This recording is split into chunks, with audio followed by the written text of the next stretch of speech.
Atlanta's farm system is built on pitching. And one of those guys going to make the league? I'll tell you next.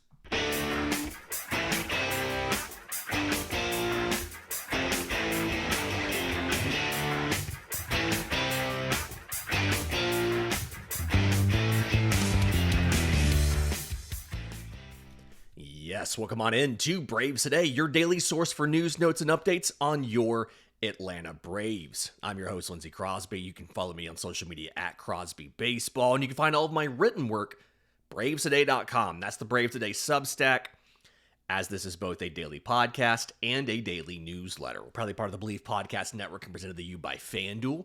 Download the FanDuel app or go to FanDuel.com to get started. I want to talk prospects today, and specifically when we're going to see them in the majors. I don't know if you guys kind of realize, looking at the payroll for the team, 13 different players on the 40-man roster either are going to free agency or there's some sort of team off-ramp, a club option that they can decline and buy out, things like that, in the next 2 seasons. And so, over $100 million is gonna come free off the payroll. And in the rotation, both Chris Sale and Ronaldo Lopez will get to the end of their team control. This is the last year for Chris Sale. 2027 is the last year for Lopez. And Spencer Strider's guaranteed money, right? There's club options, but his guaranteed money runs out after 2028. So Atlanta's going to need to add some pitching. And the good news is that is what the farm system has. The Braves are the only team from 2018 to 2025 that spent more than 60% of their draft pool on pitching. Most teams will draft more pitchers than hitters, but they don't always pay for those pitchers. The Braves are the organization, more so than anybody else, that has paid for pitching. And we're getting to the point now where all of the last couple draft classes, these kids are all getting ready for the majors. So let's go through 2026, who should debut, 27, who should debut, 28, who should debut, and then who we don't really know about and why. And for 2026, we've already talked about this, about how there's so much rotation depth, right? You've got your big four, your Sale, your Lopez, your Schwellenbach, your Strider. And then behind them, you've got Bryce Elder, Hurston Waldrop, Grant Holmes. You could do spot starts from Joey Wentz and Jose Suarez and all of that. And so hopefully you don't have ridiculous injuries like last year, and you can kind of take your time on some of these pitching prospects. But if you've got to go with a prospect to make a start, you've got four realistic options for 2026. The first one, obviously, JR Richie. He's the only Braves prospect that is on all 3 of the PPI lists. He's number 84 at Baseball America. He's number 90 on MLB Pipeline. He's number 89 on ESPN. Now, I don't think he'll be up soon enough to win Rookie of the Year. We talked about that, I think it was last week. But he has done the work to show that he should be able to be a mid-rotation guy. He throws 7 pitches. Okay, he's got all 3 fastballs. He sits 94 or so. He can touch 97 on the 4-seamer. And then to work off of those 3 fastballs, he's got a curveball in the low 80s, a gyro slider in the mid 80s, a changeup in the upper 80s, and then he has a sweeper that he occasionally throws. There's still development things to go here for Richie, right? Down the stretch last year in Gwinnett, it really felt like the slider wasn't working for him. He stopped he backed off on how much he threw it. So that's something where you got to make sure you can get that dialed back in. And when I watch JR Richie, I don't really feel like he has that one dominant whiff-inducing pitch. Like, he's got a bunch of pitches. He can control them pretty well. He can sequence them really well. He's really good at knowing what to throw when at what time and not getting into predictable patterns. but he doesn't really have that one pitch that you can go back to when you've got to get out of a jam.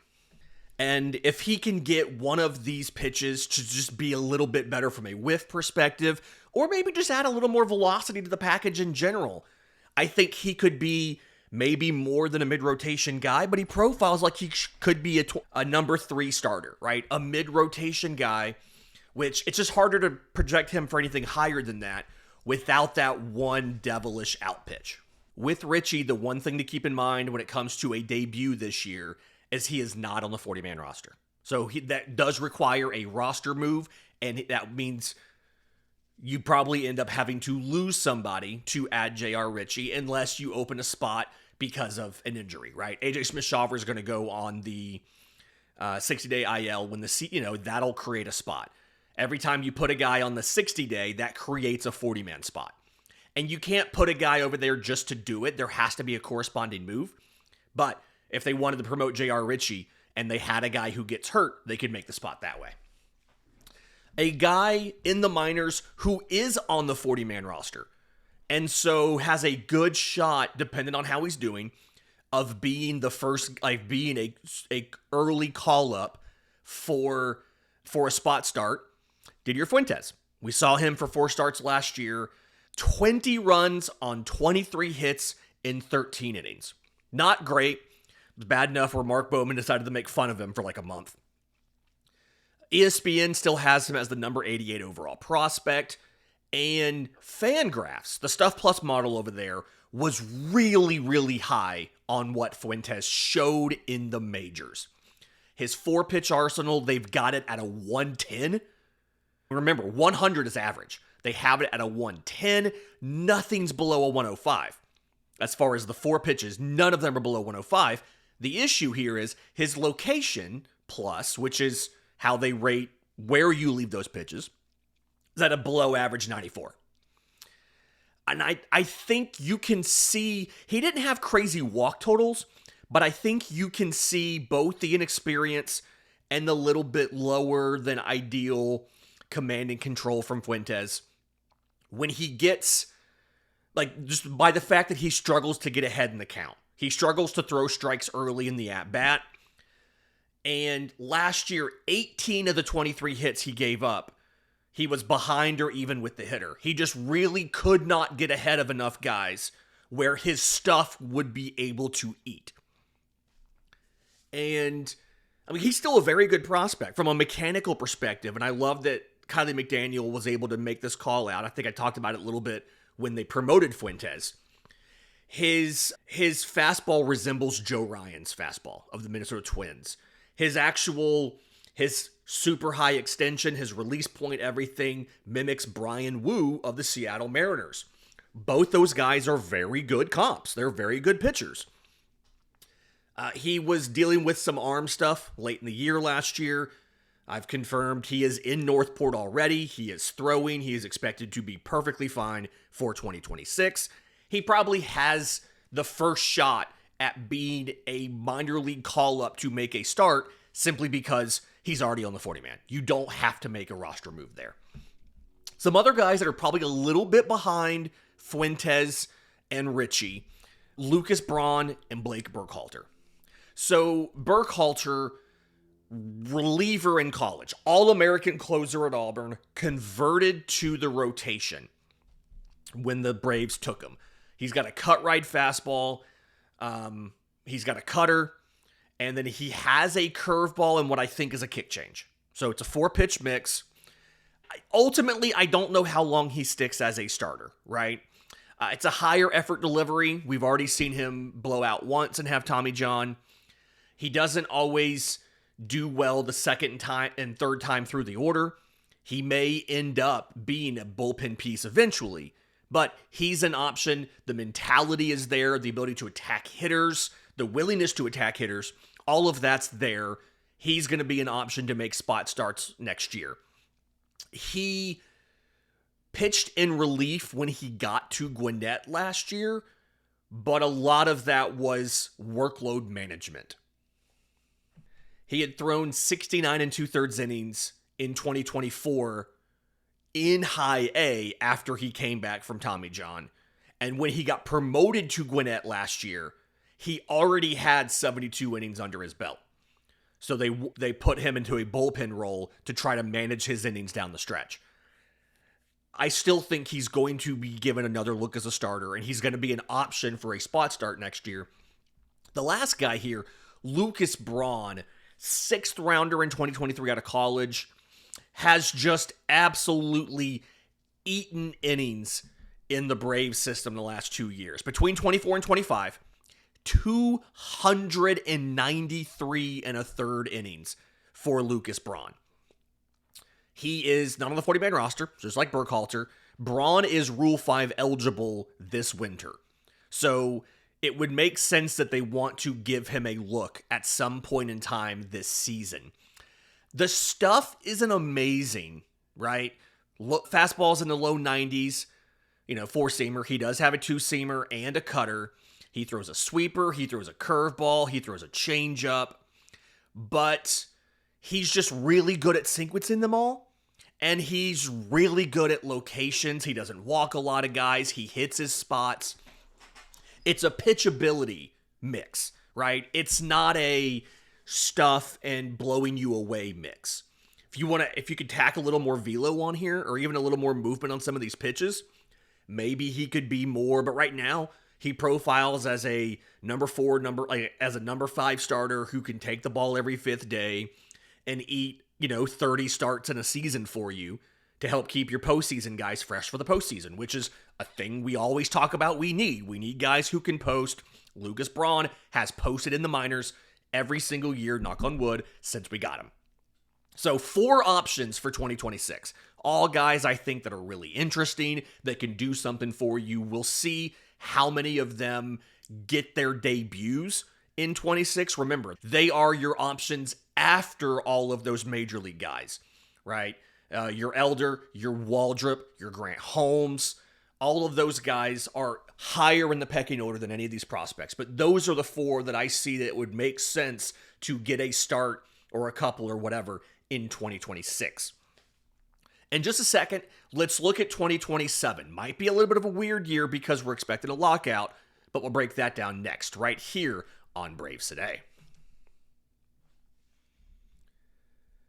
But first, today's episode is brought to you by our new sponsor, Grand Slam Getaways.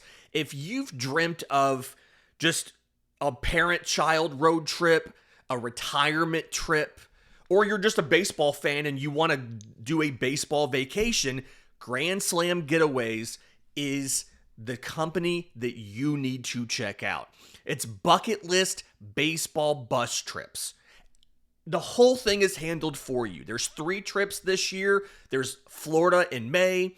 There's the Midwest in June. There's the Northeast in July. All of these road trips, they depart from Atlanta. There's at least 2 Braves road games on every single one. Field level tickets. There's 3-star hotels with breakfast included. Full slate of other ballparks. Maybe you're going to PNC Park. Maybe you're going to Yankee Stadium. Other interesting, really great ballparks. There's appearances by former MLB players and really cool side trips. One of the trips is going by the Louisville Slugger Museum. One of the road trips is going to the filming locations for the movie Bull Durham. So, you can reserve your spot with a small deposit. GrandSlam-Getaways.com. It's the way to make this summer a Grand Slam. Go check it out. Again, GrandSlam-Getaways.com, and let the baseball adventures begin. Welcome back to Braves Today, Lindsay Crosby. Let's talk about 2027. And this one's really tricky simply because we're expecting a lockout, right? We're expecting there to not be a normal offseason and a normal spring training and possibly not even a normal start to the season because of the CBA negotiations. So when I was trying to do these ETAs and figure out who would be in what year classification, I tried to play it a little bit careful. I'm going to be conservative with who I think is going to be in 2027 and push a lot of the guys that I'm kind of not sure on to 2028. Just kind of, it makes sense to me If they're not AAA guys this year, you're probably not going to see them in 27 because you just don't have the time to evaluate them in spring training in 27. If it's going to be a shortened spring training like we saw last lockout. But one of the guys I do think will get high enough in the system this year to see in 27 is Owen Murphy.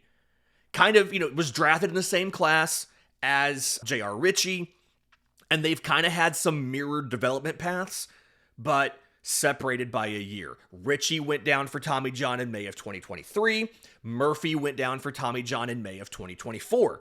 Richie came back and has gotten into mid-season form. Murphy is just on his way back as well.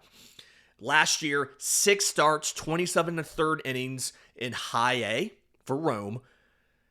4 runs allowed in 27 1/3 innings, struck out 29.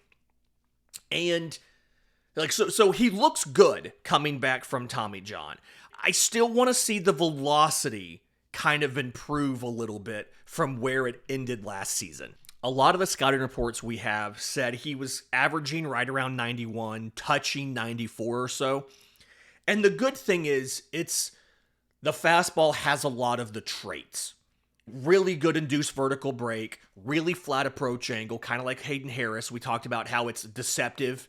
The velocity's lower, but it's so flat with such great induced vertical break that it still plays up from its velocity. Murphy does that. So just the velocity itself is not a disqualifying factor, but I'd still love to see some more come back with that. He's got a slider. He's got a curveball. I feel like the slider's looking better after Tommy John than maybe it did before. He threw what I think was a kick change last year. I think Baseball America confirmed that it was a kick change. A lot of kick changes showing up in Atlanta's system. You'll remember I talked about the kick change earlier in the season when one of the Braves pitchers added it. Long story short, it's a changeup where you think of it like a spike changeup, right? You pick up one of the fingers that's holding the changeup. And so your knuckles off the ball. And because of that, it imparts a little bit of late off-axis movement, and it changes the break of the pitch. You throw it, it ends up coming in harder. It comes in usually for a lot of guys. If they're throwing mid-90s, it comes in 89, 90. For Murphy, it's probably a little bit lower because he's only throwing 91, 92. But it's just a little bit different profile from a traditional changeup. We saw Grant Holmes add one in spring training. He rarely used it last year, but he added one. We've seen a couple other guys this winter add it. It is a pitch that's kind of taking the league by storm. I'm expecting Murphy to probably start in high A Rome. If the numbers look as good as they did last year, again, 27 1/3 innings, 29 strikeouts, 4 runs allowed, he's probably going to go to Columbus pretty quickly. And if he can be in Columbus for most of the year and bump up to Gwinnett late in 26, then that makes you think he's going to be a 2027 debut option. Probably won't be on opening day, probably be later in the season, but he should be an option for Atlanta. There's another guy that I'm really kind of high on. I know there's a lot of Brave social media, the ball knowers, the prospect, heads are kind of high on him, is Luke Sennard. Big boy, 6'8", third rounder in 2024, missed his final season in college because of Tommy John, but he's 6'8", and he's throwing from a very high slot. We talk about how Owen Murphy and Hayden Harris, the ball is very flat, right? They're releasing it from a lower release point. And so it's going close to straight to the plate. Not entirely straight because you're on a hill, right? Sennard's the opposite of that. Very high slot from a very tall man. So it's a downhill ball. His four-seamers, mid-90s, he can touch 96, 97. But because it's so downhill, the four-seamer up in the zone doesn't play as well as a traditional four-seamer thrown up in the zone would, right? It's harder to get the visual illusion that the ball's not dropping. That's what induced vertical break is, right? It's the backspin of the ball that makes it look like it's not dropping as much because of gravity. It's harder to get that when you're throwing very visually, obviously downhill. two-seamer, sinker kind of look. The Braves gave him one of those down the stretch last year. He was throwing more of those down in the zone. And I think being able to throw, a two-seamer or a sinker down in the zone really will help his secondaries, right? He has a splitter and a slider. He threw the slider a lot to righties. He threw the splitter a lot to lefties. He has a curveball. It's not to the caliber of the other breaking pitches. And I think the big adjustment for Luke Sennard that he has to make in 2026 is knowing when to throw his stuff in the zone versus when to start it in the zone and let it break out of the zone to get chase. Sometimes when he was getting hit hard last year, it felt like he was just in the zone, and they started to time it up. They started to get comfortable with the movement and hit it. So that's one of the big development things there for him, as well as just kind of getting the curveball better in general. I think the curveball is a little underused. If you think about what Atlanta does with a lot of their prospects, they kind of sideline the curveball when you first get in the organization to work on your slider. So the slider's gotten there. We now need to see the curveball catch up. But he's got all the tools in the world. He's got a ton of runway here to get this meteoric rise like a lot of us are kind of expecting. And again, big boy, 6'8". He's got the frame and the size and the unusual angle. There's not a lot of 6'8" guys throwing from that high. So it's just an uncomfortable at-bat for a hitter. If he can tweak the stuff a little bit and adjust how he does things, he's going to prove that right. So he's kind of on the back end of he could be a major league guy in 2027. The question's going to be, what does his 26 look like? How many jumps does he make? I have him here versus being conservative and putting him in 28 because I think he has a lot of like rapid rise and development potential in him. That's why I've got him in 27. In just a second, let's talk about 2028. Some of those conservative guys that I had, as well as the guys we just don't know about.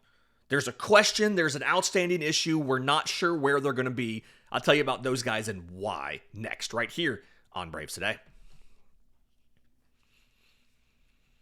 But first, today's episode is brought to you by our friends at Encase Cards, custom baseball card manufacturer. I say baseball cards, they work for anything. They work for U Sports. I uploaded my son. He was a shortstop, second baseman, and pitcher for the White Sox in our local T-ball league. I uploaded that source photo for the front and the back. Went in there to the card designer, chose the background, chose the holographic options, uploaded the text I wanted to use. We put the team, we put his number, he was number 15, the city, all that stuff. And then when I was happy with the design, I submitted it for printing. They printed out a high-quality cardstock. They slabbed it in a plastic slab case. And then they put a frame on it, a lot of different colors to choose from, with a built-in stand so I can put it right here on my desk. Works for tons of things besides U Sport. You want to ask somebody to be your best man? That's a really creative way to do it. The winners and losers of your fantasy football league, all kinds of options you can do, okay? Encasecards.com, N-C-A-S-E cards.com. Promo code BRAVES today gets you 20% off. So again, Encasecards.com, N-C-A-S-E cards.com. Promo code BRAVES today. Welcome back to Braves Today. Let's talk about 2028. This is the season where I have a lot of the guys who are in the lower minors who I don't know how quickly they're going to come through the system. So because of the lockout and how that might mess things up, I pushed it to 2028. The number one guy, Cam Caminiti. Not everybody has him as a 2028 guy. I think it's MLB Pipeline in their top 100. He's on just about everybody's top 100 lists. But MLB Pipeline has him listed at 2027. I'm thinking about the fact that he reclassified in high school.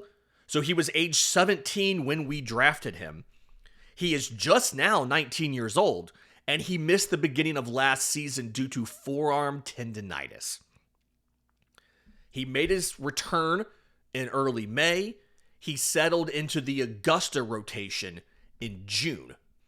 And 2.08 ERA in Augusta did some really good stuff. There was a little bit of things that he has to figure out. Righties hit 251 off of him. And some of that is because of the pitch mix that he's throwing. Okay? His primary breaking ball is now a sweeper. The Braves kind of made that change for him. And it's also the way that he's throwing it, right? He lowered his arm slot, so he's coming across his body. It's a little bit like a baby Chris Sale, right? You know, he's lower arm slot, throwing across his body. And so because of that, and think about, he's a lefty. A sweeper has the biggest platoon splits of any pitch in baseball. Because a lefty throwing a sweeper, it's going to break in towards a righty. It's a lot harder to get them to chase it if it's coming at them than it is to chase them when it's going away. So you've got that. He went from a two-seam to a four-seam fastball. He also changed his changeup a little bit into more of a kick change type of thing. I did get confirmation, breaking news. I need to make like a siren sound and a graphic for this. He's throwing a cutter. Cam Caminiti is adding a cutter for 2026. Shout out to Augusta's play-by-play man Noah Adcock-Howarth for flagging that for me. Obviously makes me very happy as a cutter propagandist, but he is adding a cutter. And per reports, I don't remember exactly who had this, but per reports, the Braves also want him to learn some sort of shorter breaking ball. Maybe it's a gyro slider like a Spencer Strider. Maybe it's something like Sale. We're not quite sure where he's going to go. The pieces are here, right? He's got a ton of upside. You can very easily see this where he could be a number 3 starter, maybe a number 2, right? I'm never going to predict any prospect pitcher is going to be an ace. It's just so rare that you get that kind of outcome. But he looks like a number 3 or a number 2. He just has a bunch of work to do. Right? The velocity base, he's throwing 93, 94 last year, was touching 97. Like, you like that. You like, the flat angle, the crossfire. When you crossfire on purpose, it can help you out with deception and things like that. Chris Sale does it. Caminiti's doing it now. But you also heard from some of this conversation, there's more pitch development to do. He's got to be more consistent and more comfortable with these pitches. What does he add? There's a couple questions here. So I've got him as 2028 simply because he's got a lot of work to do. Now he has the talent to do it. And again, he has the highest ceiling of anybody in the system. I probably have him above JR Richie as far as what can they ultimately be. Again, I think Richie's a number 3. I think Caminiti can be a number 2. But the question's going to be, how long does it take to get there because of all of the possible changes he can make? What does he look like when he finally does get there? Outside of Caminiti, Garrett Bowman. Just like Luke Sennard, another absolute unit. 6'8", 245. He's also kind of firing downhill. He's got a mid-90s fastball. He throws a splitter. He throws a slider. He throws a curveball. He's not, for being a big boy with good velocity and a good pitch mix, he's not striking out as many guys as you kind of expect, right? 113 and 2/3 innings last year, struck out less than one batter an inning. And that's kind of one of those milestones I'm always looking for in Atlanta. This is not anything official from the team, but I've noticed one of the things that they're looking for is a strikeout an inning. And preferably you want to be over, a K through 9 of 9, so that as you move up in the system and the hitters get better, you can still finish at 9 strikeouts per 9 innings or better. Not quite there. It's kind of similar to Sennard. I'm wondering if he needs to shift a little bit to a 2-seamer because, again, 4-seamers are better up in the zone. He's throwing very far downhill. A 2-seamer down in the zone with the breaking pitches below the zone would probably work better. We'll see what he decides to do. But again, I've got him as of now. Again, the pieces are there. You've got runway. I've got him as a 28 guy. Herrick Hernandez, another 2028 guy. 4th rounder in 2024. right after the draft. I remember at the time, I believe I was still doing the Locked on MLB Prospects stuff. And I talked about he was the Spencer Strider starter kit. 4-seam fastball with really good induced vertical break and a hard gyro slider. He faced 24 batters after the draft, struck out 12 of them. Problem is, you can't survive as a 2-pitch starter if you can't reliably throw them for strikes. He walked 68 batters last season in 103 1/3 innings for Rome. So the thing for Herrick Hernandez is like he just needs to stop at the free passes. He had 2 or less walks in only 8 of his 22 starts last year. He threw some additional pitches, right? He flashed a curveball. He flashed a splitter. But he just has to be more consistent in the zone. The Braves dropped his arm slot a little bit. They didn't try to make him into a side armor, but just bringing it down a little bit. He's a little bit of a smaller guy, so that should help the 4-seamer up in the zone with the approach angle and everything. He just needs to be more consistent in and around the zone. Some of that may be a little bit of workload. In Miami in 2024, he threw 70 1/3 innings. He only walked 36 guys. He was pretty effective at attacking guys, pretty effective in the zone. And if you look at the game logs and things like that, a lot of his worst walk games were in the second half of the year when fatigue could be setting in. Early in the season, he had a streak. The first 4 games, he walked a grand total of 9 guys. The last 4 games, last 5 games, he walked 21. So the fatigue it looks like very clearly settling in around July, August, and then that final start in September. So that final start in September, by the way, was still a quality start. 6 innings, 2 hits, 1 run, 3 walks, 6 strikeouts. The 1 run came on a homer. And that's another thing that I noticed is the actual ERA in performance wasn't bad. 3.57 ERA, not amazing, but not bad. The issue you have is he got it by being effectively wild in high A. The farther you move up the minor league ladder, the less that works. We see the flip side of this with hitters. We see some hitters who are able to just be passive in the lower minors and take a bunch of walks. And then when they get challenged by better stuff in the zone in like AA, they can't catch up. So this is kind of the flip side of that. Don't let the ERA trick you on Herrick Hernandez. He needs to more reliably be in the zone to hit the ceiling and overall be the guy we think he can be. There's also a couple guys that we're just not quite sure about for different reasons. Let's take a quick break. When we come back, we'll break them down next, right here on Braves Today. It's a rare 4-segment Braves Today. Lindsay Crosby here. Let's talk about, I've got probably 5 or 6 guys that I just can't give an ETA to. There's too many outstanding questions, and we don't really know what to do here. The first one is Drew Hackenberg. Second rounder in 2023, Atlanta paid him an overslot bonus because he was a draft eligible sophomore.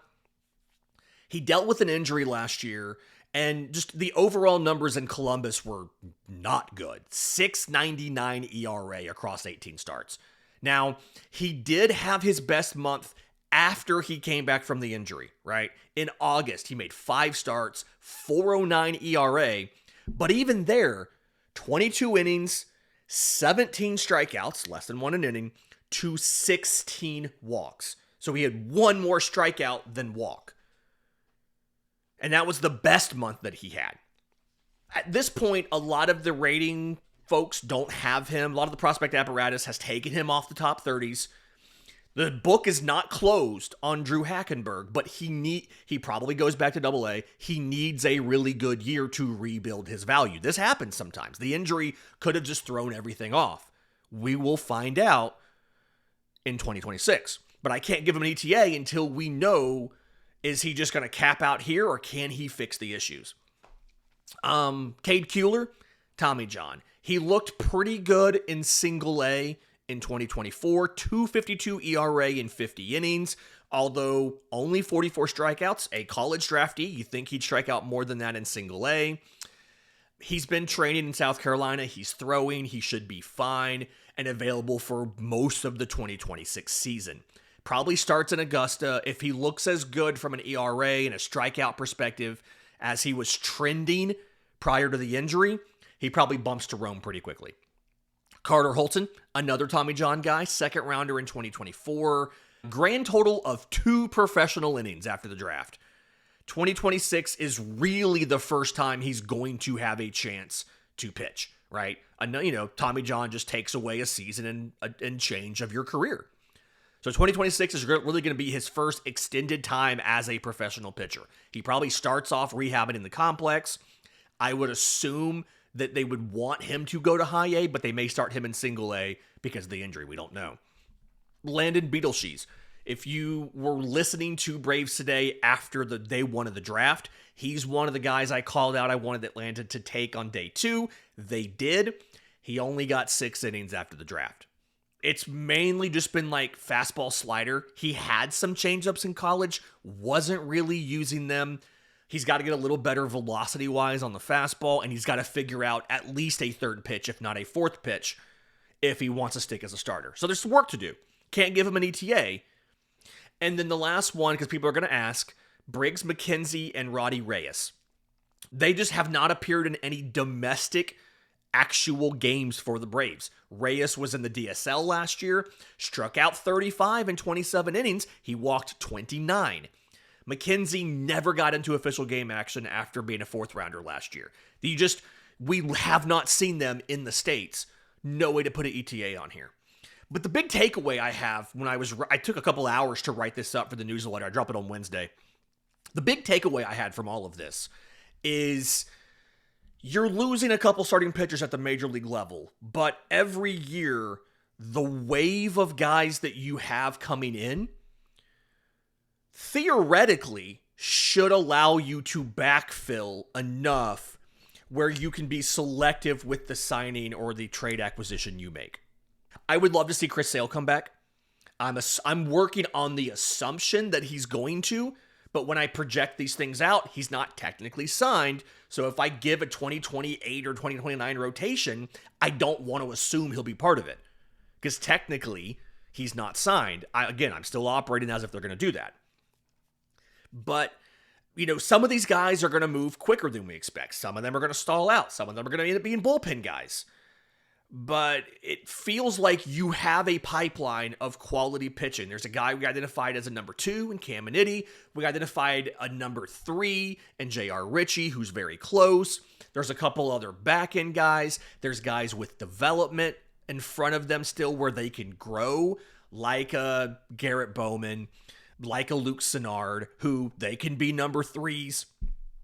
If everything breaks right, they're probably number 4s. Like, you've got plenty of options. Question now is who does the work and gets the breaks so they can make it to Atlanta. This has been Braves Today for Thursday, January 29th. Do me a favor. You're listening on audio. 5-star review would be fantastic. Apple, Spotify, wherever you get your podcasts. If you're watching on YouTube, subscribe to the channel. Hit the notification bell so you know when we drop shorts, extra episodes, all that kind of stuff. I'm going to try to take clips from Braves Fest on Saturday. Anything cool that the infielders say or Walt Weiss says or anything from the dinner that night with Atlanta 400 for Brian Snitker. Try to make clips of those and share those, so be ready for that.